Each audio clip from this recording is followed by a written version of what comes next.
আসসালামু আলাইকুম।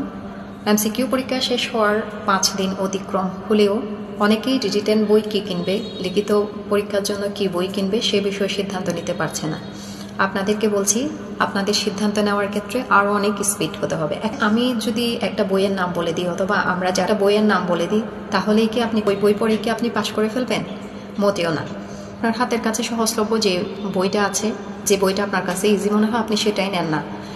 কেননা যে বইগুলো আছে সেই বইগুলোর মধ্যে শুধুমাত্র আপনার দরকার কি রিটেন পরীক্ষার প্রশ্ন কীরকম হয়, জুডিশিয়ারিতে বা আপনার অ্যাডভোকেটশিপে কী ধরনের প্রশ্ন আসছে সেই প্রশ্নটা দেখে আপনি আপনার এমসিকিউ থেকে মিলাবেন, এমসিকিউর পড়াগুলো থেকে মিলাবেন, টপিকগুলো থেকে শুধু ওইখানে প্রশ্নের সাথে মিলাবেন। এটার জন্যই আপনার রিটেন বইটা দরকার। আর প্রবলেমেটিক কোয়েশ্চেনগুলো কীভাবে সলভ করে, কিভাবে প্রশ্ন থেকে উত্তর খুঁজে বের করতে হয় ওই জিনিসটা দেখার জন্য দরকার। সেটা হচ্ছে মুসাবিদা লেখার জন্য। কারণ যারা শিক্ষানবিশ হিসেবে আমরা প্র্যাকটিস করি, দেখা যায় অনেকেই মোবাইলে ছবি তুলে রাখে, তারপরে সিনিয়রদের ডিকটেশন নিয়ে সিনিয়ররা যা বলে তো তাপাকের মতো তা লিখে আর যে জবাব লিখে কম্পিউটার থেকে প্রিন্ট আউট করে প্র্যাকটিস করি। এই জিনিসগুলো যখন নিজে লিখতে যাই তখন ওইভাবে সুন্দর করে গুছিয়ে লেখা সম্ভব হয় না। এই জন্য এই জিনিসগুলো একটু বই থেকে একটু ঝালাই করে নিয়ে এগুলা প্র্যাকটিস করা। মুসাবিদা কীভাবে করতে হয়, একটা আরজির কোথায় কোর্টের নাম লিখতে হয়, কোথায় মূল্যমান লিখতে হয়, কীভাবে আরজিটা লেখা শুরু করতে হয়, শেষে গিয়ে কী লিখতে হয়, তফসিল কোথায় দিতে হয়, তারপরে প্রেয়ারে কী থাকে, কি প্রেয়ার চাইতে হয়, সিভিলের ক্ষেত্রে হলে ওরকম, তারপরে ক্রিমিনালের ক্ষেত্রে কীভাবে জাহার কীভাবে লিখতে হয়, দরখাস্ত কীভাবে লিখতে হয়, ওই লেখার রুলসগুলোর উপর অনেক কিছু ডিপেন্ড প্রশ্নে আপনি কি রায় ডিগ্রির বিরুদ্ধে কোনো আপিল লিখতে বলা হয়েছে কিনা, অথবা প্রশ্নে এই বিষয়টার উপর আপনাকে মুসাবিদা করতে বলা হয়েছে সেই বিষয়টা আপনি বুঝে অ্যান্সার করতেছেন কিনা। এটাও যেমন ইম্পর্টেন্ট, তেমনি হচ্ছে আপনার লেখার যে রুলস, ভাঁজ করা থেকে শুরু করে লেখা, পয়েন্টে লেখা, এই জিনিসগুলা আপনার ইম্পর্টেন্ট। এগুলাই বেসিক্যালি আপনাকে শিখতে হবে। পরীক্ষায় আপনি কোনো একটা নির্দিষ্ট বই পড়লেন, সেই বই পড়ে অন্য কেউ পাশ করেছে বলে আপনি পাশ করবেন, বিষয়টা মোটেও সেরকম নয়। পরীক্ষায় পাসটা ডিপেন্ড করবে আপনার প্রশ্ন বুঝে অ্যান্সার করার উপরে, সঠিকভাবে অ্যান্সার করার উপরে। পরীক্ষা পাস ডিপেন্ড করবে আপনার উত্তরের উপস্থাপনের উপরে। পাসটা ডিপেন্ড করবে আপনার যোগ্যতার উপরে। আপনি একটা প্রশ্ন কত সহজে, কত সুন্দর করে, কত দ্রুত গুছিয়ে লিখতে পারেন, সঠিক সময়ের মধ্যে লিখতে পারেন। তারপরে প্রশ্ন স্টার্ট করার অনেক বিষয় থাকে, স্টার্টটা কীভাবে হবে, এন্ডিংটা কীভাবে হবে, প্রত্যেকটা প্রশ্নের কোয়ালিটিটা কীরকম হবে।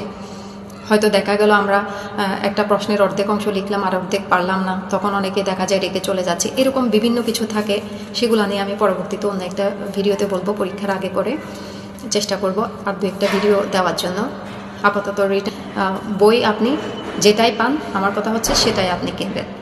আপনার যেটা সহজ মনে হয়, যেটি আপনি আপনার বাজেটের মধ্যে যে কোনো একটা বই কিনুন। লিখিত পরীক্ষার জন্য যারা বই লিখেন, আইনের অঙ্কনটা কিন্তু খুব সীমিত। যারা আপনাদের জন্য বই লিখেন তারা কিন্তু পুরোপুরি বেনিফিটের দিকে তাকাতে পারে না। ধরেন বিসিএসে আমরা দেখেছি প্রায় 4 লাখ ক্যান্ডিডেট থাকে, প্রাইমারির জন্য আমরা দেখেছি 24 লাখ পর্যন্ত ক্যান্ডিডেট ছিল।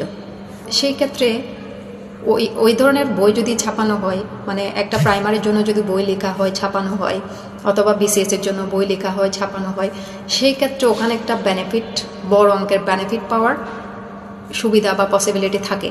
কিন্তু যারা আইন অঙ্কনে কাজ করে, যারা আইনজীবীদের নিয়ে কাজ করে, যারা অ্যাডভোকেটশিপ নিয়ে কাজ করে, তাদের যে লেখার পরিসর বলি আমরা, ব্যবসায়িক যে পরিসর, সেটা কিন্তু খুবই ক্ষুদ্র, প্রফিটের পরিসরটা খুবই ক্ষুদ্র। তারা যে একদম আপনার জন্য একটা বই লিখে সেটার অ্যাডভার্টাইজমেন্ট করলে, মানে ওই বইটা বিক্রি করে যে একজনে কোটিপতি হয়ে যাবে, আরেকজন হয়ে যাবে, ওরকম কোনো বিষয় না। সুতরাং প্রত্যেকটা বই লিখিতর জন্য প্রত্যেকটা বই অনেক ভালোভাবে লেখা আছে। আমি হয়তো টপিক ওয়াইজ লিখেছে, অথবা কেউ হচ্ছে প্রশ্ন ধরে লিখেছে, প্রশ্নের উত্তর ধরে লিখেছে, আবার কেউ হচ্ছে যে পড়ার জন্য ডে ওয়াইজ ভাগ করে লিখেছে। মোটামুটি যে কোনো বই থেকে আপনি একটা বই নিলেই হবে। আপনার মূল কাজ হচ্ছে ওই বইয়ের প্রশ্ন দেখা, প্রবলেমেটিক কোয়েশ্চেন দেখা, মুসাবিদা দেখা, ওইখানের উত্তরগুলো মুখস্থ করা যেহেতু আপনার উদ্দেশ্য না, সেহেতু যে কোনো একটি বই আপনি নিয়ে ফেলুন, পড়া দ্রুত শেষ করে দিন। আমি গত 2টা ভিডিওতে যে বিষয়টা মেসেজ দেওয়ার চেষ্টা করেছি, আমার মনে হয় সেই জিনিসগুলো যদি আপনারা বুঝতে পারেন, আপনার লিখিতের জন্য প্রস্তুতি নিতে 10 থেকে 15 দিনের বেশি লাগবে না। আর লেখার স্পিডটা দ্রুত করার চেষ্টা করবেন, গুছিয়ে লেখা। লেখা যদি সুন্দর নাও হয়, দূর থেকে দেখে যেন অন্তত বোঝা যায়, ওরকম করে লেখার পয়েন্ট ভাগ করে করে ওভাবে লেখার চেষ্টা করবেন। পয়েন্ট বলতে পয়েন্টের কোনো নাম লাগবে না, জাস্ট লেখাটা প্রত্যেকটা মানে উত্তরের জন্য, টপিকের জন্য আলাদা আলাদা করে পয়েন্ট করা।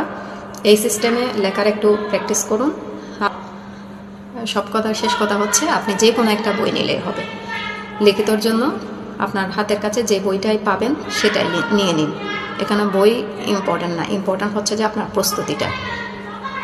সকলের জন্য দোয়া শুভকামনা। আল্লাহ হাফেজ।